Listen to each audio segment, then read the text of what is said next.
हरे कृष्णा।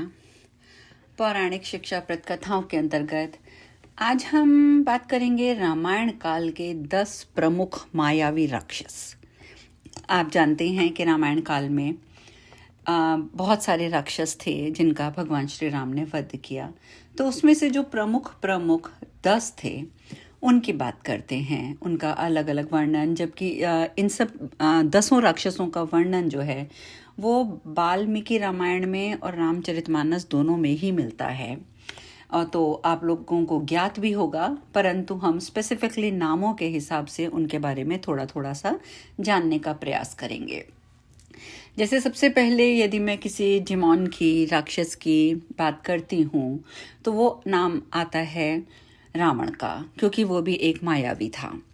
रावण एक कुशल राजनीतिज्ञ भी था, सेनापति भी था, वास्तुकला का मर्मज्ञ होने के साथ साथ महाज्ञानी और बहुविद्याओं का जानकार भी था।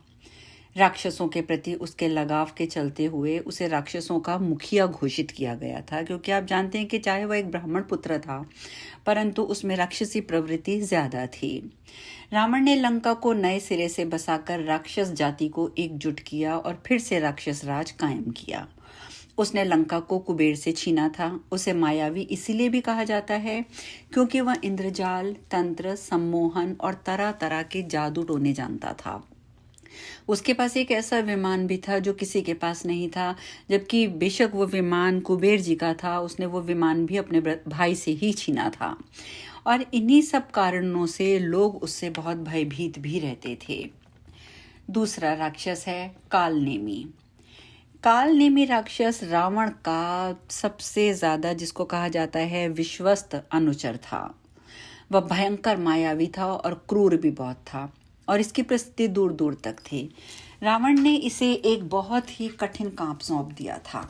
जब राम रावण का युद्ध हुआ था और लक्ष्मण जी को शक्ति लगने से वे बेहोश हो गए थे, तब हनुमान जी को तुरंत ही संजीवनी लाने के लिए कहा गया था।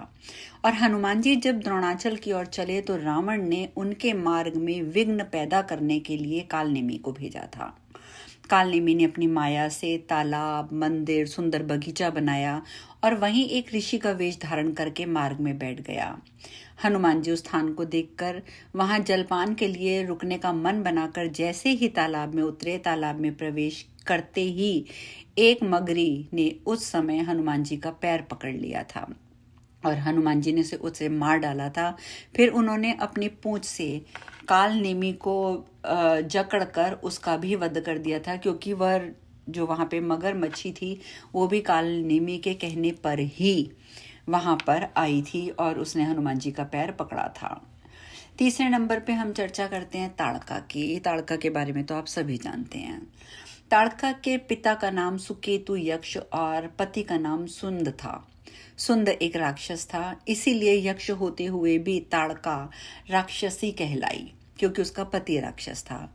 अगस्त्य मुनि के शाप के चलते इसका सुंदर चेहरा कुरूप हो गया था, इसीलिए उसने ऋषियों से बदला लेने की ठानी थी और वह आए दिन अपने पुत्रों के साथ मुनियों को सताती रहती थी। अयोध्या के पास स्थित सुंदर वन में अपने पति और 2 पुत्रों सुबाहु और मारीच के साथ वो रहती थी और उसी वन में विश्वामित्र सहित अनेक ऋषि मुनि तपस्या भी करते थे और ये सभी राक्षस गण हमेशा उसकी अपनी तपस्या में बाधाएं खड़ी करने के कारण परेशान रहते थे। विश्वामित्र एक यज्ञ के दौरान राजा दशरथ से अनुरोध करके राम जी और लक्ष्मण जी को अपने साथ सुंदरवन ले आए थे। राम जी ने ताड़का का और वध किया था और विश्वामित्र के यज्ञ की पूर्ण आहुति उन्होंने होने दी थी और जिस दिन पूर्ण आहुति थी उस दिन उन्होंने सुबाहु का भी वध कर दिया था और राम जी के बाण से ही मारीच भी आहत होकर दूर दक्षिण में समुद्र में जाकर गिरा था। तो अब जब मारीच की बात हो ही रही है तो हम यहाँ मारीच की भी चर्चा करेंगे कि भगवान राम के तीर से बचने के बाद ताड़का पुत्र मारीच ने रावण की शरण ली थी। मारीच लंका के राजा रावण का मामा लगता था। जब शूर्पणखा ने रावण को अपने अपमान की कथा सुनाई तो रावण ने सीता हरण की योजना बनाई थी।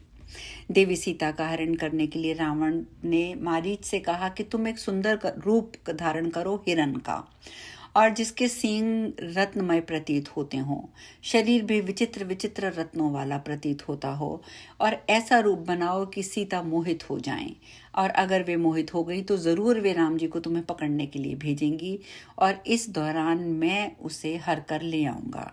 और मारीच ने रावण के कहे अनुसार ही ये कार्य किया था, और रावण अपनी योजना में सफल रहा, और इधर भगवान राम के बाण से मारीच मारा गया था। और ये भी आप जानते हैं कि भगवान राम पहले से जानते थे कि ये हिरण नहीं, ये एक राक्षस है, परंतु इस समय जबकि वह इंसानी रूप में अवतरित हुए थे तो उन्हें वह भी धर्म अपना निभाना था, और इसीलिए भगवान राम ने उसका पीछा किया। अब हम अगली चर्चा करते हैं कुंभकर्ण की, जो कि रावण का भाई था, जो 6 महीने के बाद एक दिन जागता था, भोजन करता था और फिर सो जाता था, क्योंकि उसने ब्रह्मा जी से निद्रासन का वरदान मांग लिया था। युद्ध के दौरान किसी तरह कुंभकर्ण को जगाया गया।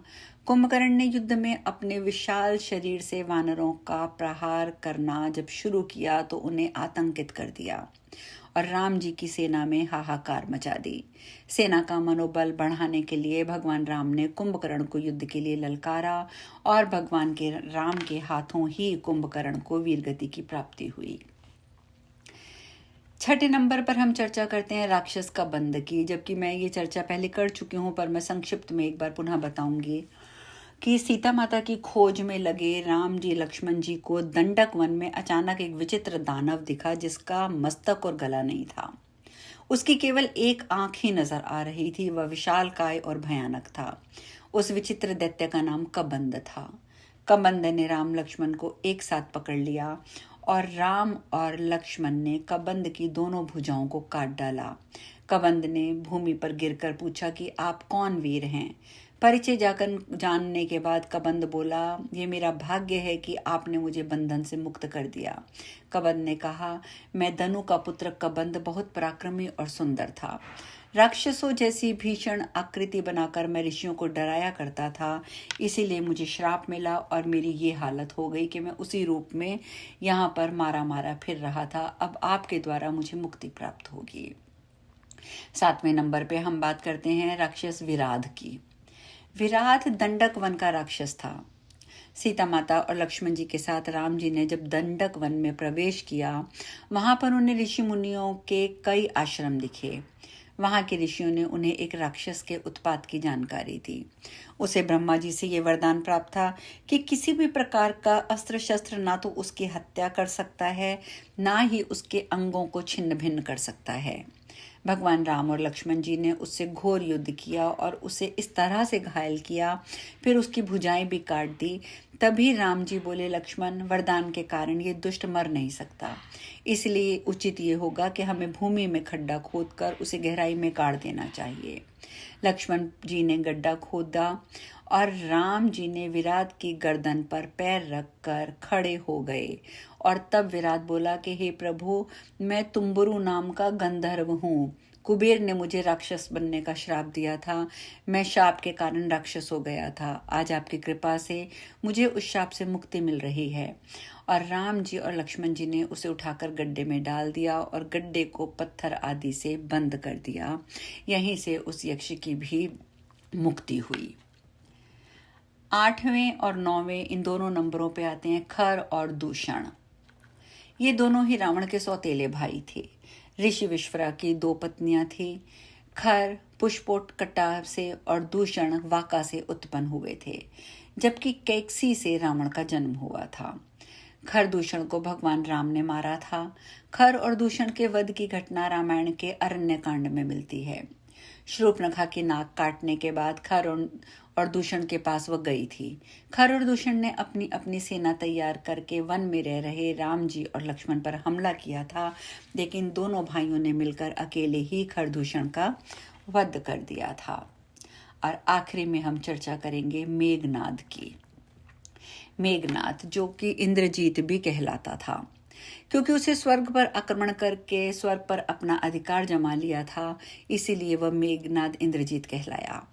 मेघनाद बहुत ही शक्तिशाली और मायावी था। रावण के पुत्रों में मेघनाद सबसे पराक्रमी था। माना जाता है कि जब इसका जन्म हुआ तब इसने मेघ के समान गर्जना की, इसीलिए ये मेघनाद कहलाया। मेघनाद ने युवावस्था में दैत्यों के गुरु शुक्राचार्य की सहायता से सप्त यज्ञ किए थे और भगवान शिव से आशीर्वाद पाया था, और उसी आशीर्वाद के तहत उसे दिव्य रथ, दिव्यास्त्र और तामसी माया प्राप्त हुई थी। मेघनाद का वध भगवान लक्ष्मण ने एक दिव्य बाण से किया था। बाण मेघनाद का सिर काटते हुए आकाश में दूर तक लेकर उसे चला गया था। तो इस प्रकार से आज हमने 10 मायावी राक्षसों की चर्चा की। कल हम एक नई चर्चा के साथ मिलेंगे। हरे कृष्णा।